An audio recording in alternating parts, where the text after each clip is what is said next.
Mesdames, messieurs, bonjour, on se retrouve pour une nouvelle vidéo pré-match sur le gros match, gros choc qui arrive, Real Madrid contre Atlético Madrid, en Supercoupe d'Espagne bien sûr. Ça va être un très très gros match, ça je vous le dis. Pour l'instant, les deux équipes sont bien sûr dans le haut du classement, mais avec un Atlético Madrid qui est quand même que quatrième. Eux qui ont l'habitude d'être le outsider de l'outsider, c'est-à-dire troisième, ils sont quand même quatrième, à égalité avec Villarreal, déjà trop distancé par Barcelone, ça c'est sûr, et quand même assez distancé par le Real Madrid qui a 45, Atlético 38, ça fait quand même 7 points de différence, ça fait quand même beaucoup juste avec le deuxième. Cet homme, monsieur Kylian Mbappé qui va être absent, ça c'est sûr. Mais ce qui est sûr aussi, c'est que ça leur a pas posé problème lors du dernier match de Liga qui a opposé le Real Madrid face au Betis. Ce match qui s'est fini par une manita 5-1, dont un triplé de monsieur Gonzalo Garcia, cet homme qui a fait une performance exceptionnelle, un triplé, pied droit, pied gauche, tête, exceptionnelle performance. Mais attendez, vous m'avez dit manita? Le dernier match Atlético contre le Real Madrid, c'est aussi terminé par une manita, mais cette fois-ci en faveur de l'Atlético. Avec un but de le Normand Sorloth, Alvarez qui a mis un doublé et Antoine Griezmann. 5 buts, 2 par centre et qui s'est enchaîné par une tête. Donc je pense que ça va être un truc à exploiter du côté de l'Atleti. Je pense qu'il va y avoir beaucoup de centres avec surtout Sorloth dans la surface s'il joue. Ça risque d'être un des axes sur lesquels il va falloir appuyer du côté des Colchoneros. Et un but sur coup franc. Un but sur coup franc de qui? Monsieur Julián Alvarez, l'Arenia, Spiderman, appelez-le comme vous voulez.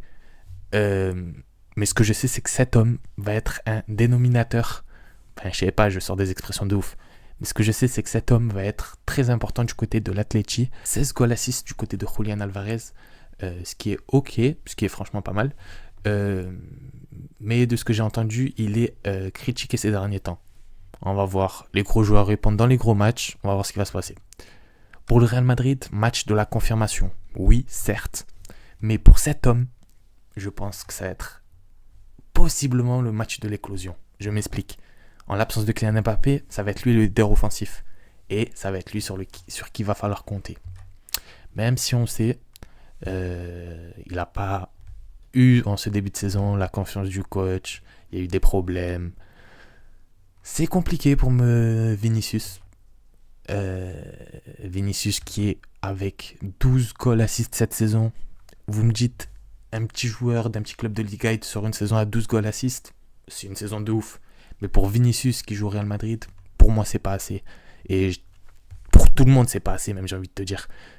Quand tu vois le potentiel de Vinicius, il doit mettre plus, il doit marquer plus, il doit être plus décisif, plus de passes décisives.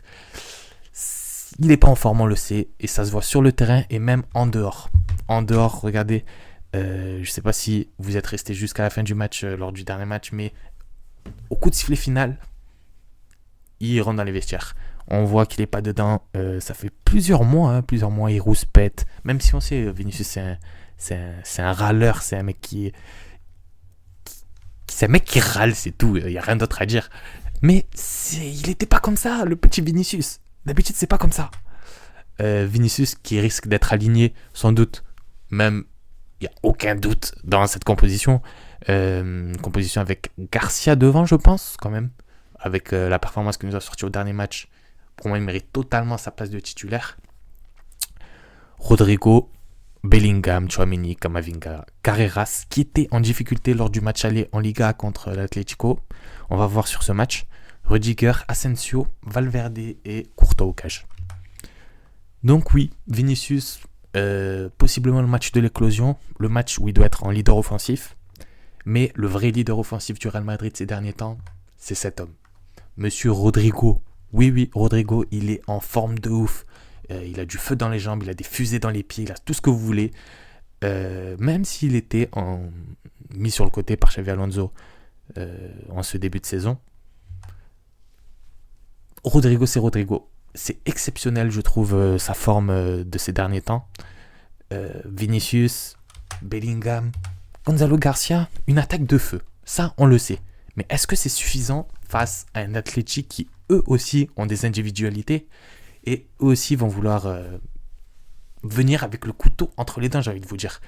La Liga, je pense que c'est perdu pour eux. La Champions League, ils y sont toujours, bien sûr. Mais est-ce que c'est vraiment une saison où ils se disent on va la gagner? Est-ce qu'ils ont vraiment le potentiel pour gagner la Champions League? Je suis pas sûr. Donc là, ils ont 2 matchs à gagner pour gagner un titre. Real Madrid et soit Barcelone ou Athletic Bilbao en finale.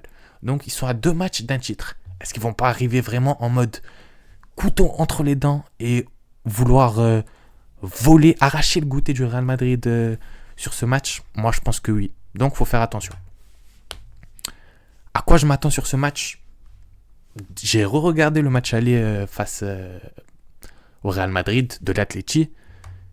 Et ce que j'ai remarqué, c'est qu'ils ont fait un début de match hyper offensif. Contrairement à, je pense, ce que tout le monde attendait. L'Atleti, on sait que c'est une équipe qui joue beaucoup bloc bas, qui va bloquer le jeu.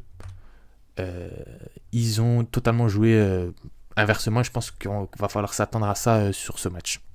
Et du côté du Real Madrid, je pense qu'ils vont devoir sortir un match ref. Ça va être le match tournant, je pense, de leur saison. On est à mi-saison. Les matchs vraiment importants de Champions League vont arriver bientôt. En fait, là, ils se font éliminer. Possiblement le coach qui saute. Un titre qui s'en va. Donc déjà, gros tournant, mais un tournant dans la mauvaise direction. Et si, bien sûr, ils arrivent à gagner ce match, on est enchaîné Betis avec un gros score. Là, ils commencent à arriver en finale.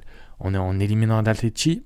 Je peux vous dire qu'ils vont arriver quand même hyper dans de bonnes conditions face au FC Barcelone, si ça se passe bien aussi du côté du FC Barcelone. Donc, voilà.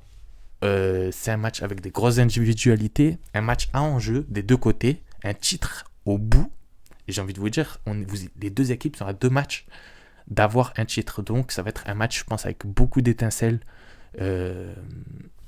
Un match comme on les aime, j'ai envie de vous dire. Quand tu es supporter du FC Barcelone, c'est exceptionnel. Des gros comme ça qui se choquent, il y en a un des deux qui va sortir, ça régale. Même si, je vais pas vous mentir, Real Madrid qui sort, ça régalerait. Oui, ça régalerait. Voir le feu dans la maison d'en face, ce serait pas mal. Mais bon, Real Madrid qui est une très bonne équipe, on va voir ça. C'est dans les gros matchs qu'on voit les grosses équipes et on va voir s'ils vont réussir à réagir. FC Barcelone qui va jouer ce soir, si je ne me trompe pas, contre Bilbao. Il y aura bien sûr une vidéo et on fera aussi une vidéo sur ce match dès qu'il aura fini aussi Real Madrid Atleti demain. Donc voilà les gars, j'ai toujours pas d'outro, donc likez, abonnez-vous. Mettez des commentaires, par pitié, mettez des commentaires là, vous commencez à m'énerver, je parle dans le vent ou quoi. Donc je finis un truc avec l'outro spécial. Merci, abonnez-vous.